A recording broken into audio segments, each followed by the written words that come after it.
supervisor right now! You have no right to be here! This is private property! Get off my land! Consider this your official violation notice. You have exactly 24 hours to vacate the premises. You can't build here. This is a violation notice. I own this land. Get off my property now!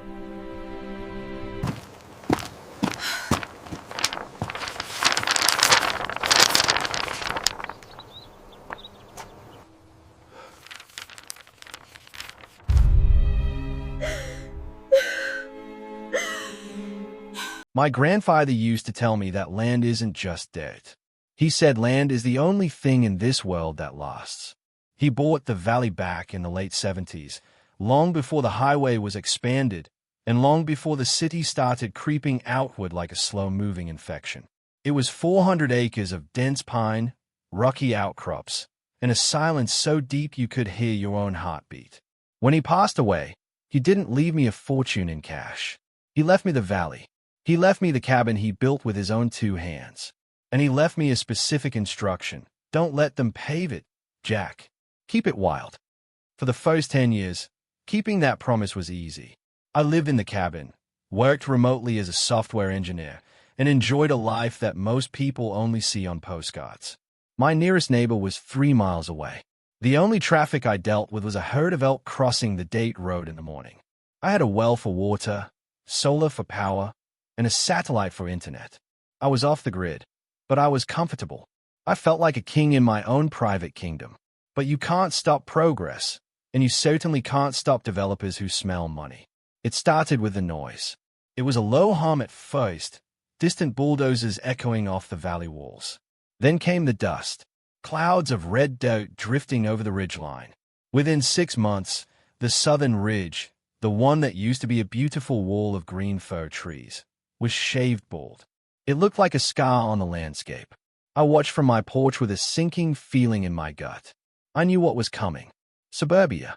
They called it Whispering Pines Estates. A ridiculous name, considering they had cut down every single pine tree to make room for the houses. These weren't modest homes, either. They were massive, cookie-cutter mansions squeezed onto tiny lots. They were painted in 3 shades of beige, sand, taupe, and desert dust. They laid down perfect black asphalt, put up streetlights that drowned out the stars, and installed a massive iron gate at the front entrance. I tried to ignore it. I told myself that my property line was secure. My grandfather had been smart. The deed to our land dated back to a Homestead Act. We were unincorporated. That meant the city limits stopped exactly where my fence began. I wasn't part of the city. I wasn't part of the county development plan, and I certainly wasn't part of their new community. Or so I thought. The trouble began on a Tuesday. I remember it clearly because I was fixing the railing on my front deck. I heard tires crunching on gravel. This was Ray. My driveway is a mile long, unpaved, and marked with a private property sign. Delivery drivers usually didn't even bother coming down. They'd leave packages at the box on the main road. I looked up to see a pristine white SUV navigating the ruts of my driveway. It looked completely out of place, gleaming in the sun, bouncing awkwardly over the rocks. It pulled up right to the edge of the cabin clearing. The driver's door opened, and out stepped a woman who looked like she had been manufactured in a factory for Homeowners Association presidents. She had the haircut, blonde, bobbed, and sharp enough to cut glass. She wore a blazer even though it was 80 degrees out. And, inevitable as the sunrise, she was holding a clipboard. She didn't wave. She didn't smile. She just stood there, scanning my cabin with a look of absolute disgust. It was as if she had smelled something rotten. I put down my hammer and wiped my hands on my jeans. I decided to be polite. "Can I help you?" I asked, walking down the steps. She looked at me, then down at her clipboard, then back at me. "Are you the resident here?" "I'm the owner," I said. "Who are you?" "I'm Brenda," she said, as if that explained everything. "I'm the newly elected president of the Whispering Pines Homeowners Association." I nodded slowly. "Okay, well, nice to meet you, Brenda. You're a little lost, though. Whispering Pines is up on the ridge. You missed the turn about 2 miles back." She offered a tight, condescending smile. The kind you give a child who doesn't understand simple math. Oh, no, I'm not lost. We're doing a compliance audit of the perimeter properties. We're ensuring that all structures visible from the community center adhere to the visual guidelines. I blinked. I actually laughed a little. Compliance audit? Lady, you're standing on private land. I'm not in your HOA. I was here 30 years before you poured that asphalt. Brenda didn't like being laughed at. Her smile vanished. She took a pen from behind her ear and tapped the clipboard. Actually, that's a common misconception. When the developer acquired the land for the estates, they incorporated the surrounding view corridors into the aesthetic bylaws. It protects the property values of our homeowners. We can't have shacks ruining the view for people paying $500,000 for a home. I felt the first spark of anger in my chest. This isn't a shack. It's my home, and I don't care about your view corridors. You need to turn that SUV around and get off my property. She didn't move. She stepped closer, her heels sinking into the soft dirt. I'm going to issue a verbal warning today, but you need to address a few things. First, this truck, she pointed to my 1990 Ford pickup, which was parked near the woodpile. It's rusted. It's an eyesore.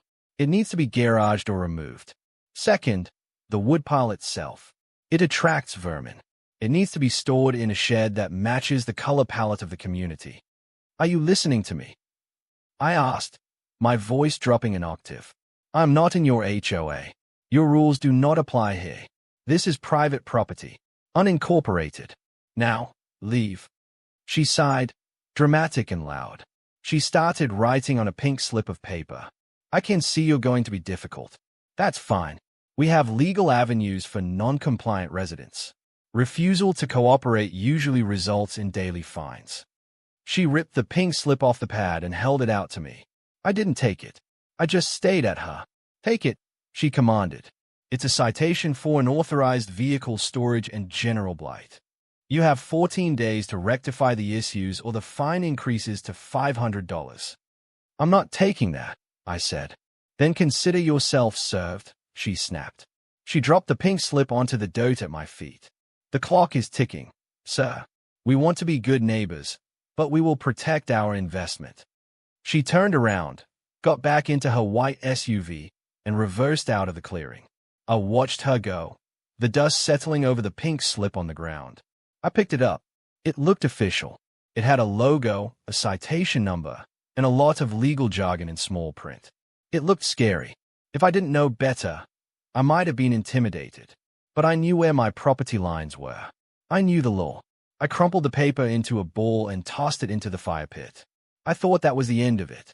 I thought she was just a power-tripping neighbor who would realize her mistake once she looked at a real map. I was wrong. I was so incredibly wrong. That pink slip wasn't a mistake. It was a declaration of war. And Brenda wasn't just a neighbor. She was a predator who had never been told no in her life. 2 days later, I was drinking coffee on the porch when I saw a drone buzzing over my roof. It hovered there, camera lens pointed right at me, like a giant robotic mosquito. I realized then that Brenda wasn't going to check the map. She was gathering evidence. The silence of the valley was gone. The battle had begun. I stood there on my porch, coffee cup in hand, watching that plastic drone hover. It sounded like a pissed-off hornet.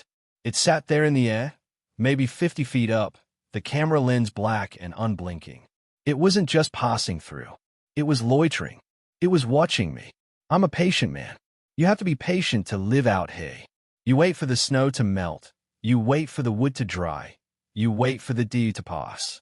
But watching a spy toy buzz over my private deck tested every ounce of patience I had. I went inside and grabbed my phone. I didn't throw a rock at it. That's what they want. They want you to look crazy. Instead, I filmed it. I zoomed in until I could see the serial number on the side. After about 5 minutes, the battery light on the drone must have started flashing, because it zipped away, heading back up the ridge toward Whispering Pines. I thought the drone was the worst of it. I was wrong. The drone was just a scout. The artillery came through the mail. A week later, I drove down to the main road to check my mailbox. Usually, it's just flyers and the occasional bill. This time, the metal box was stuffed so full I could barely yank the door open. Thick, heavy envelopes. Certified mail stamped in red ink across the front. Urgent legal notice. Action required. I sat in the cab of my truck, engine idling, and tore open the first one. Notice of violation number 405. Unauthorized non-native vegetation. They were fining me for the wildflowers growing in my front yard. I opened the next one. Notice of violation number 408. Failure to maintain paved access. They were fining me because my driveway was gravel. I opened the third, fourth, and fifth. The total fines in my hand added up to $3,000. But the last letter was the one that made my blood run cold. It wasn't a fine. It was a threat. Notice of intent to lien. Due to repeated non-compliance and refusal to pay outstanding community assessments, the Whispering Pines HOA Board has voted to initiate land proceedings against the property located at my address. Failure to remit payment within 30 days will result in foreclosure actions. Foreclosure. The word hung in the air like smoke. They weren't just annoying me anymore. They were threatening to take my house. They were threatening to steal the legacy my grandfather left me because I wouldn't cut my wildflowers and pave my driveway. I didn't go back to the cabin. I put the truck in gear and drove straight up the hill. The entrance to Whispering Pines was like entering a different planet. The gate was massive, wrought iron, with a guard shack that was empty but had a camera pointed at your license plate. The gate was open for a construction truck, so I slipped in behind it before the bars could close. Everything was perfect. Too perfect. The lawns were all the exact same shade of green, probably spray-painted. The houses were massive, silent, and soulless. I felt like I was driving through a movie set. I found the community clubhouse in the center. It looked like a hotel lobby. I grabbed the stack of letters, slammed my truck door, and marched inside. The inside smelled like lavender and bleach. There was a reception desk, and behind it sat a young guy looking bored. But I wasn't looking for him. Through the glass doors of a conference room, I saw her. Brenda. She was sitting at the head of a long mahogany table, surrounded by 3 other people who looked like they were terrified of her. They were in the middle of a meeting. I didn't knock. I pushed the glass doors open. The conversation in the room died instantly. All 4 heads snapped toward me. "Sir, you can't be in here," the young guy from the front desk squeaked, running up behind me. I ignored him. I walked right up to the end of the table and dropped the stack of letters in front of Brenda. They hit the wood with a heavy thud. "We need to talk," I said. My voice was calm, but it had an edge to it that made the guy to Brenda's left shift uncomfortably in his seat. Brenda didn't flinch. She adjusted her glasses and looked at the pile of mail, then up at me. She didn't look scared. She looked annoyed, like I was a stain on her carpet. "Jack, isn't it?" she said, her voice dripping with fake sweetness. "This is a private board meeting. If you wish to contest a citation, there's a form on our website. You can submit it for review at the next monthly gathering." "I'm not submitting a form," I said. "I'm telling you to stop. I'm not in your HOA. My property is not part of Whispering Pines. You have no legal standing to fine me, and you certainly have no right to threaten a lien on my home." Brenda sighed and opened a binder in front of her. She flipped through a few pages, perfectly manicured fingernails tracing the lines. "We've been over this, Jack. It's called a Visual Easement and Community Standards Clause. When the county approved our development, they granted us authority to enforce standards on adjacent properties that impact our property values. Your lifestyle is dragging down the market value of our premium ridgeline lots." She looked up, eyes cold. "It's nothing personal. It's just business. We offered you a chance to comply. You refused. Now we have to enforce the rules." "You can't enforce rules on land you don't own," I argued. "Show me the signature. Show me where I signed a contract with you. Show me where my grandfather signed a contract." "We don't need your signature," she said dismissively. "We have the county's backing. We are a recognized governing body for this district." She leaned forward, her voice dropping to a whisper. "Look, Jack, you're a smart man. You're fighting a losing battle. You can't afford the legal fees to fight us. We have a retainer with one of the biggest firms in the state. Just pay the fines, pave your driveway, paint your cabin a nice sandstone beige, and we will leave you alone." I looked around the table. The other board members were looking down at their papers. They knew this was wrong. They knew she was bullying me, but they were too cowardly to say a word. "I'm not painting my cabin beige," I said, "and I'm not paying you a dime." Brenda smiled. It was a predatory smile. "Then I hope you have a good place to stay when the sheriff evicts you. The lien process has already started. Have a nice day." I wanted to flip the table. I wanted to scream, but I knew that would just give her more ammunition.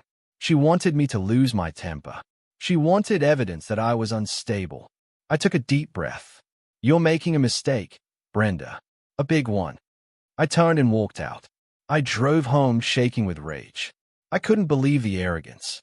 I couldn't believe that in America, a group of bored suburbanites could just decide they owned your house because they didn't like the color of your woodpile. But the real shock came 2 days later. I woke up early, around 6 a.m., to the sound of metal pounding on metal. Clang, clang, clang. I pulled on my boots and ran out the door. The sound was coming from the north side of my property, near the old creek bed that marked the edge of the woods. I ran through the trees, my heart pounding. When I broke through the brush, I stopped dead in my tracks. There were 3 men there. They wore neon yellow vests and hard hats. They were driving heavy steel stakes into the ground, my ground. They were stringing bright orange construction fencing between the stakes, effectively cutting off a huge chunk of my forest. "Hey!" I yelled, running toward them. "What do you think you're doing?" The foreman looked up, wiping sweat from his forehead. He looked bored. "Morning. Just setting the perimeter for the new green belt." "Green belt?" I shouted. "This is private property. You are standing 50 yards inside my line." The foreman shrugged and pulled a folded map out of his back pocket. "Not according to the work order. HOA sent us out. Said this area is designated common space now. We're fencing it off for the hiking trail." I looked at the orange fence. It was cutting off access to my own creek. They weren't just fining me anymore. They were physically seizing the land. "Get off my land," I said, stepping closer. "Pack up your gear and get out." The foreman didn't budge. He pointed to a clipboard in his truck. "Look, buddy, I just do what I'm paid to do." Lady named Brenda signed the order. Said you might cause trouble.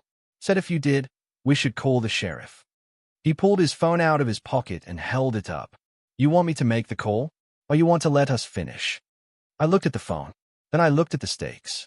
If I physically stopped them, I'd go to jail for assault. If I pulled the stakes out, they'd get me for destruction of property. Brenda had set a trap. She wanted me to get arrested. If I was in a cell, I couldn't fight the lien. I realized then that this wasn't a disagreement. It was a hostile takeover. "Don't call the sheriff," I said quietly. "I'll make the call." I turned around and walked back to the cabin. I didn't call the sheriff, though. Not yet. I knew the local sheriff. He was a good man, but he couldn't stop a civil dispute. I needed something stronger than a badge. I went to my desk and dug through a box of old papers. I found what I was looking for at the very bottom. It was a heavy, yellow document, smelling of mildew and history. The original land patent from 1920, signed by the governor. And underneath that, I found a business card I hadn't looked at in 10 years. It was for a man named Saul. He wasn't a nice lawyer. He wasn't a polite lawyer. He was the kind of lawyer you hired when you wanted to burn the earth. I picked up the phone and dialed. "Saul," I said when he answered. "It's Jack. I need you to come to the valley and bring a surveyor." Brenda wanted a war. She was about to get a revolution. Into part 2. Words, ~150 retention strategy. Ends with the hero's call to action. He stops reacting and starts strategizing.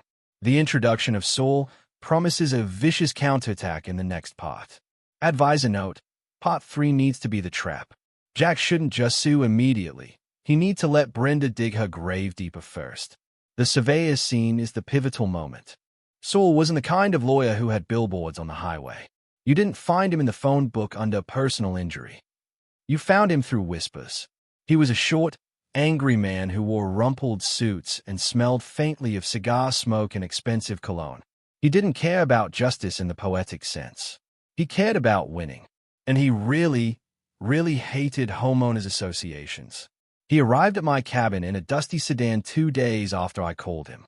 He stepped out, looked at the orange construction fencing the HOA had illegally installed on my land, and let out a low whistle.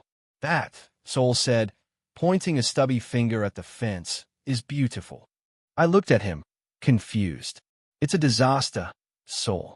They are stealing my land. No, Jack, he grinned, showing teeth that looked ready to bite. It's leverage. If they had just sent you letters, we'd have a paperwork fight. But this is trespassing. This is destruction of property. This is actionable damages. They just handed us a loaded gun. We sat on my porch for 3 hours. Saul went through every single document I had. The deed, the land patent, the original survey from 1982, and the stack of threatening letters from Brenda. When he read the letter about the visual easement, he actually laughed out loud. A dry, hacking bark of a laugh. Visual easement. Saul shook his head. Jack, this woman is playing pretend. There is no such thing as a visual easement for a private entity over unincorporated land unless it's explicitly written in your deed. And looking at this, he tapped my grandfather's yellowed papers. It's not there. She made it up. She's bluffing with a pair of twos. So we sue her now? I asked. I was ready. I wanted the construction crew gone. No, Saul said. He leaned back and lit a cigar, ignoring the no smoking sign I didn't actually have. Napoleon once said, never interrupt your enemy when he is making a mistake. Right now, Brenda feels powerful. She feels untouchable. If we sue now, she settles, moves the fence back, and you get a fake apology. We don't want an apology, Jack. We want a burial. He blew a cloud of smoke toward the valley. We need to let her overreach. We need her to commit a crime so obvious that even a blind judge would have to rule in our favor. But first, we need the bullet. The bullet. The survey, Saul said. We need a forensic surveyor, not the guys the county uses. I know a guy. He's expensive, but he can find a property pin buried under 6 feet of concrete. The surveyor arrived the next morning. His name was Mr. Henderson. He was the opposite of Saul, quiet, methodical, and dressed in hiking gear.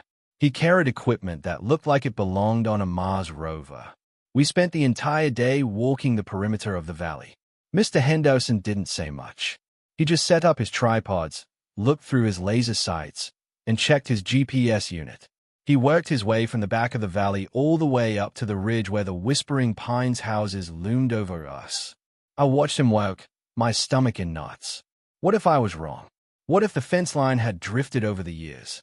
What if Brenda was actually right? Around 2 p.m., Mr. Henderson stopped at the base of a massive oak tree. It was about 50 yards behind where Brenda's crew had put up their orange fence. He knelt and started digging with a small trowel.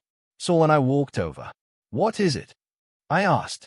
Mr. Henderson brushed away the dirt. There, embedded in the root system of the tree, was a rusty iron pipe cap.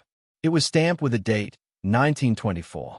This is the northwest corner pin, Henderson said softly. It's the original marker for the homestead claim. He stood up and pointed his laser rangefinder at Brenda's orange fence.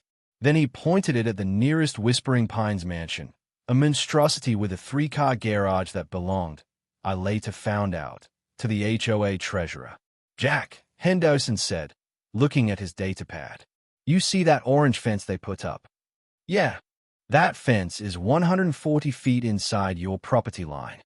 I let out a breath I didn't know I was holding. Okay, so they are trespassing. It gets better, Henderson said. A small smile crept onto his face. You see that house? The big beige one with the pool deck? Yeah, that pool deck is on your land. And the community access road, the one they paved last year. Yeah, half of that road is on your land. My jaw dropped. Saul started laughing again. It was a terrifying sound. You're kidding, I said. The developer messed up, Henderson explained. They surveyed off a fence line that was put up by a rancher in the 50s, not the actual legal coordinates. They built their infrastructure on your dirt. Technically, you own that pool, and you own that road. Saul clapped his hands together. That is the bullet. Jack, we own them. We don't just own the argument. We own their infrastructure. So what do we do?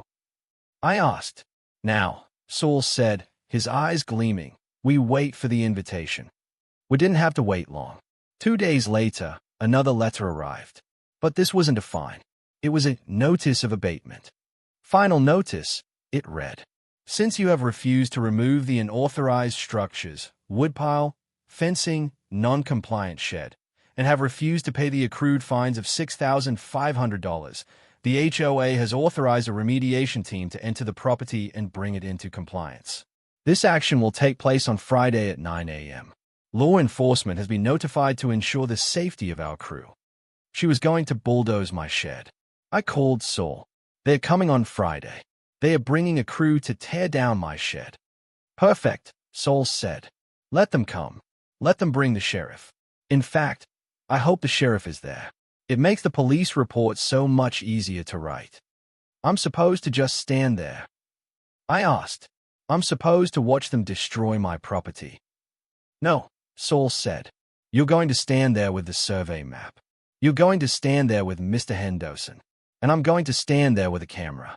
We are going to let her give the order.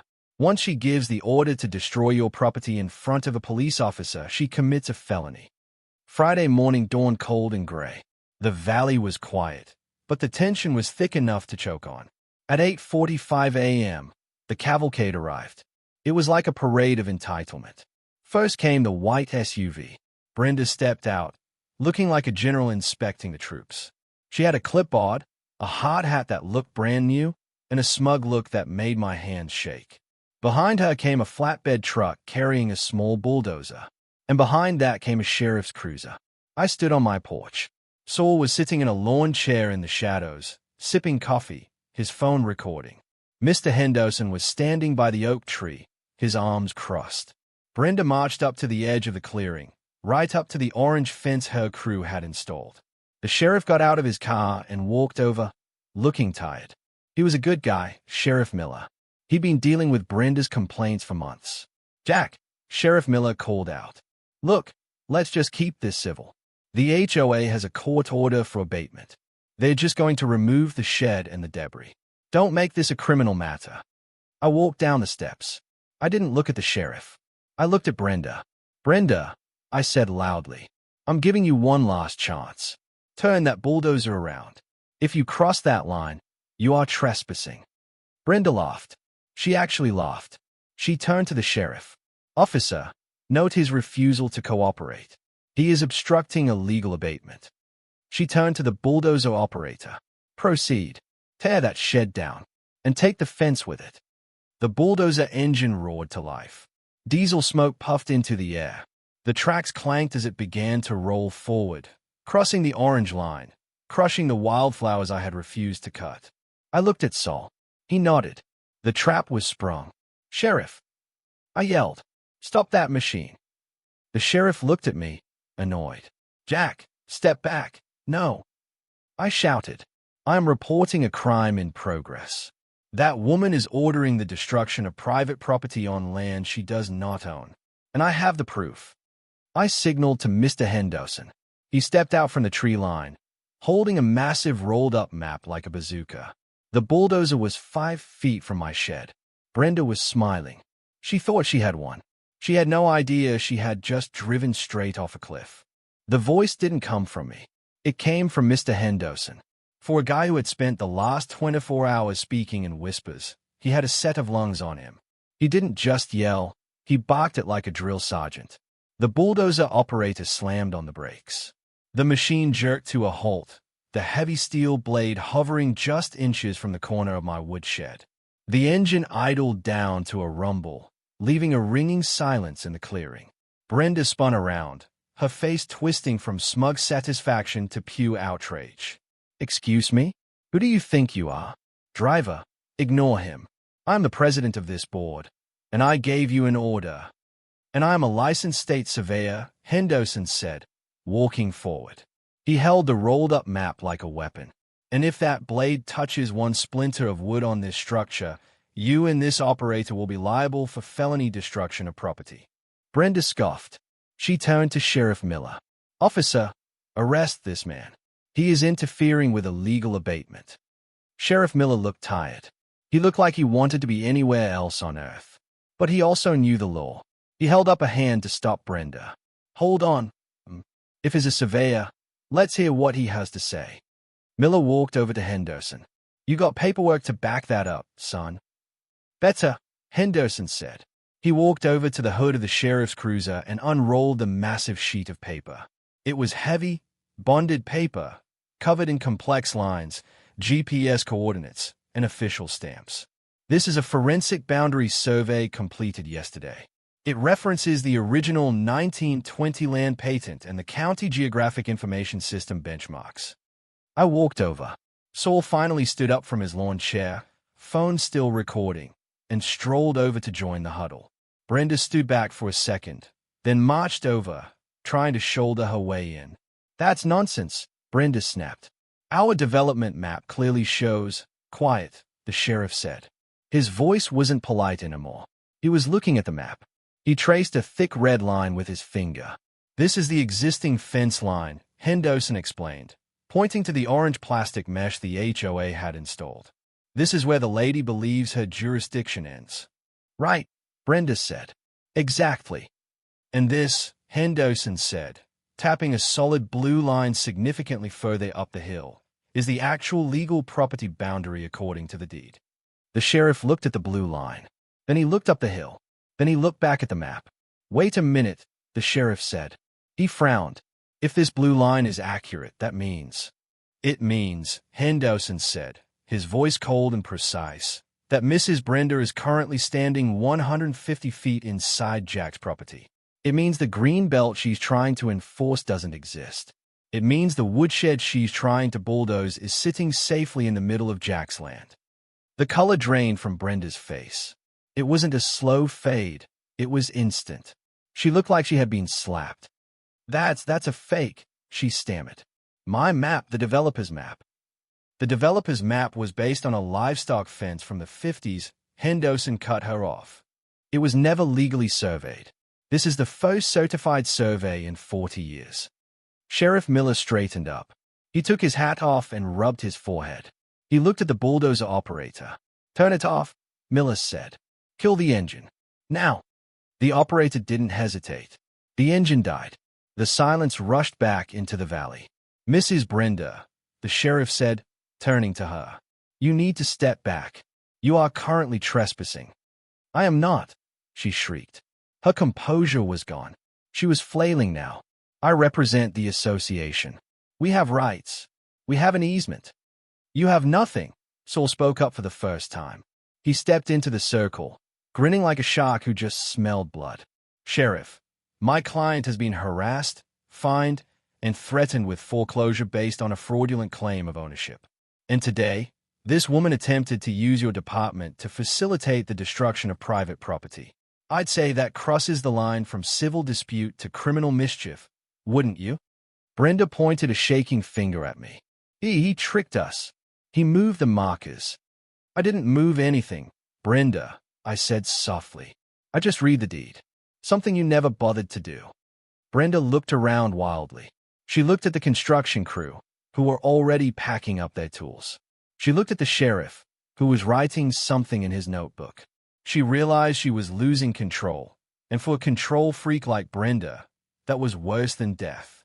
This isn't over, she yelled. I'll have the HOA lawyers tear this survey apart. We have a war chest. We will bury you in court. Henderson cleared his throat. Actually, before you call your lawyers, you might want to look at the rest of the map. He pointed a finger further up the paper, toward the area labeled Whispering Pines Phase 2. See this encroachment here? Henderson asked. We all looked. The blue line, my property line, didn't just cover the woodshed. It cut deep into the developed land on the ridge. What is that? The sheriff asked. That, Henderson said, is the community pool deck, and the clubhouse parking lot, and the retaining wall for the 3 properties on the southern ridge. Henderson looked directly at Brenda. According to this survey, the HOA built their infinity pool, their barbecue area, and the access road on Jack's land. The silence this time was heavy. It was the silence of a bomb that had just gone off but hadn't made a sound yet. Brenda's mouth opened, but nothing came out. She stayed at the map. She traced the line to her own house, the one with the pool deck. The line went right through her patio. "You're lying," she whispered. "I don't lie," Henderson said. "I measure.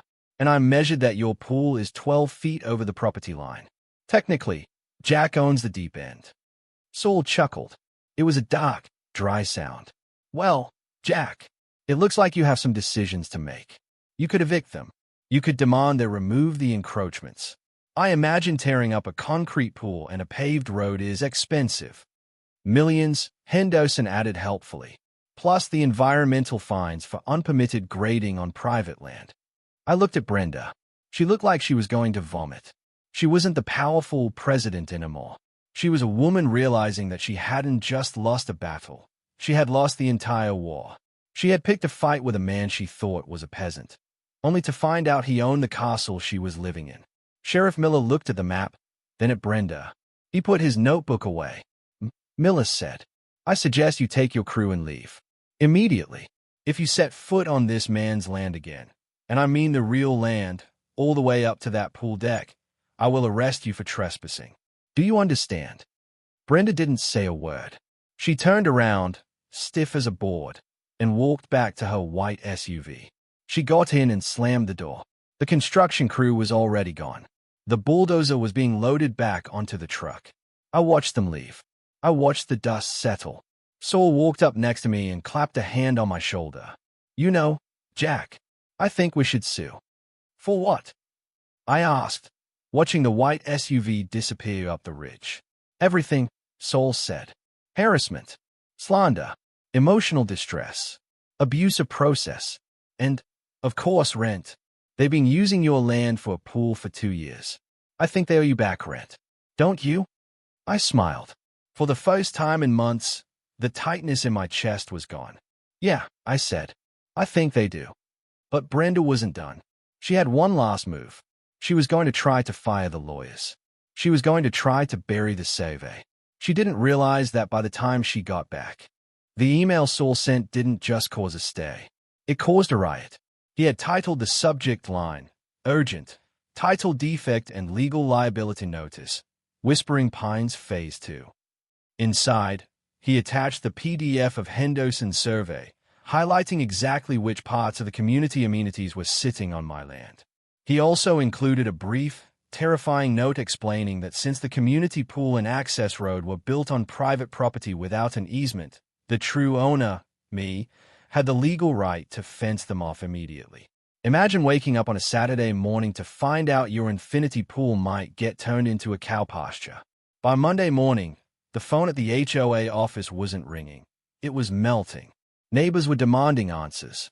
Real estate agents were pulling listings because you can't sell a house with a clouded title.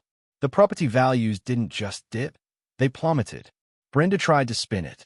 She sent out a newsletter claiming it was a clerical error and a frivolous claim. But nobody believed her. Not after they saw the survey. 2 weeks later, the HOA held an emergency town hall. It was standing room only. I didn't have to go. I could have stayed in my cabin and let Saul handle it. But honestly, I wanted to see the look on her face. I walked into the clubhouse, the one with the parking lot I technically owned, wearing my work boots and a flannel shirt. The room went silent. It was a sea of beige polo shirts and nervous faces. Brenda was at the front, but she looked smaller. Her hair was a little less perfect. She was gripping the podium like it was a life raft. "Ladies and gentlemen," she stammered into the microphone. "Please, settle down. The board is handling this. We have contacted our legal counsel to dispute this alleged survey." Alleged. The voice boomed from the back of the room. It was Saul. He walked down the center aisle carrying his briefcase. He looked like he was walking into a candy store. "Mrs. Brenda," Saul said, his voice projecting without a microphone. "There is nothing alleged about it. The county accepted the survey this morning. The title records have already been updated." He reached the front of the room and turned to face the crowd. "My name is Saul, and I represent Jack, the gentleman sitting in the back row. The man you have been fining, harassing, and threatening for the last 6 months." A murmur went through the crowd. People turned to look at me. Some looked ashamed. Most just looked terrified. "Now," Saul continued, "we have a problem. Your community pool, your barbecue pavilion, and the fire lane for the southern ridge are all located on my client's property. Legally, he can put up a fence tomorrow and cut off your access. Panic. Actual shouting. One guy stood up and yelled, "My house value is 0 because of this." However, Saul raised a hand. Jack is a reasonable man. He doesn't want to bulldoze your pool. He just wants justice. Saul pulled a document out of his briefcase and slapped it onto the table in front of Brenda. "This is our settlement offer. We are prepared to grant a permanent easement for the encroaching structures. This will clear your titles. It will save your pool. It will save your road." Brenda looked at the document. She looked hopeful for a split second. "Oh, well, that's very generous. We accept." "Read the rest," Saul said coldly. Brenda looked down. Her eyes widened. $200,000. Damages. Saul listed them off on his fingers. Trespassing, harassment, malicious prosecution, legal fees, and, of course, the lease agreement for the land you've been using, plus a formal, written apology to be published in the county newspaper. "We can't afford that." Brenda shrieked. "That would bankrupt the reserve fund. We'd have to do a special assessment on every homeowner." Saul shrugged. "Then tear down the pool and the road. Cost estimates for demolition and environmental remediation are around $3 million. Your choice." The room exploded. But this time, the anger wasn't directed at me. It was directed at the podium. "You did this." A woman in the front row yelled at Brenda. "You picked a fight with him. You said he was a squatter." "I voted against the litigation," the treasurer shouted, trying to save his own skin. Brenda pushed it through without a vote. It was a Shark Tank, and Brenda was the chum. The vote took 10 minutes. The board voted unanimously to accept Saul's settlement. They agreed to pay the $200,000. They agreed to the apology.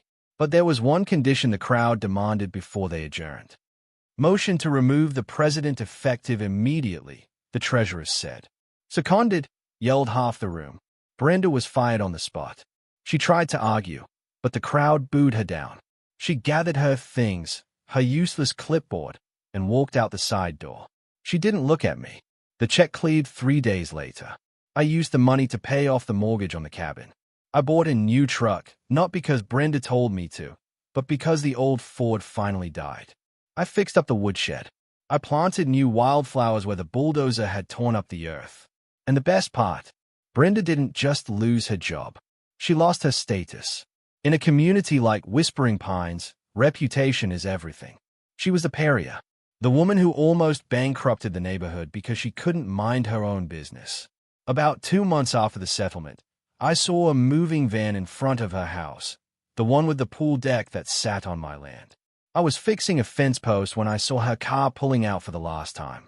She stopped at the end of the driveway. She looked down into the valley, at my cabin, at the smoke curling from my chimney. I took off my hat and gave her a little wave. She didn't wave back. She just drove away. I heard later she moved to a condo complex in the city. I heard the HOA there is strict. I heard they fine you if you leave your trash can out too long. I hope she likes it. As for me, the valley is quiet again. The deer are back. The greenbelt signs are gone. Sometimes, late at night, I sit on my porch and look up at the lights of the big houses on the ridge. They are still there, their lawns perfectly manicured, their lives perfectly organized. But they don't bother me anymore. They know where the line is, and they know what happens if you cross it.